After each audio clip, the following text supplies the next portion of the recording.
champion Chase Elliott. Welcome to our Media Day coverage 2023. Thanks for having me. Yeah, man, let's go down the road of the Georgia Bulldogs because I never want to miss an opportunity. Especially with him here. And with Larry here, I just want to give you fair chance to take a shot. So go ahead. This is your time. Well, here's the thing, and I feel like even Larry would agree.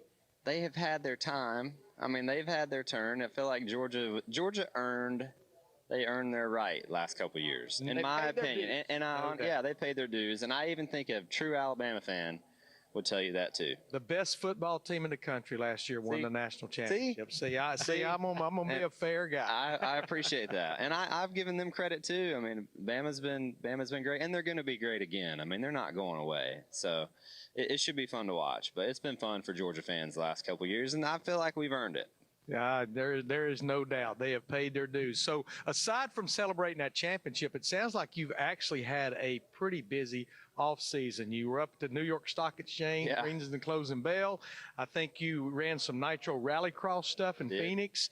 You ran go-karts against your teammate Kyle Larson out in California. So you've been pretty busy off season. It has been busy. I don't know why. I'm not sure if just the COVID year, things got slower, and then last year it seems like things have been slowly kind of getting back going over the winter, and then this winter has been really busy, but it's been good. And was able to be home through the holidays, had a really low-key Christmas and New Year, which was great.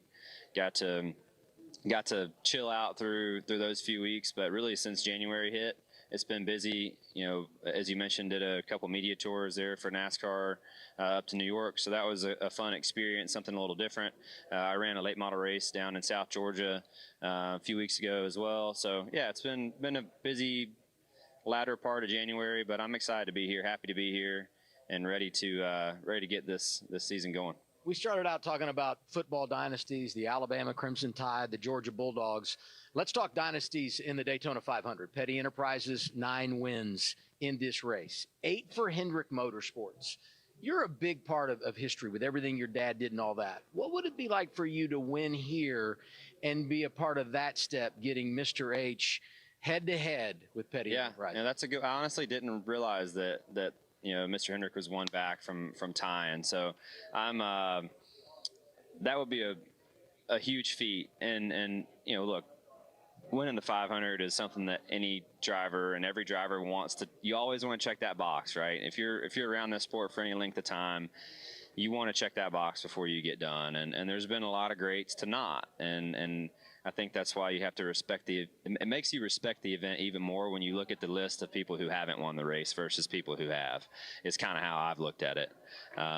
So it's another great opportunity for us to try to check that box and to add to the win column for Mr. Hendrick and tie him with Petty Enterprises would be really cool. I did not know that.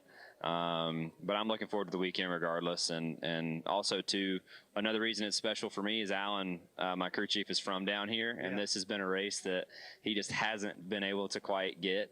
So I would really love to be able to check that box for him too.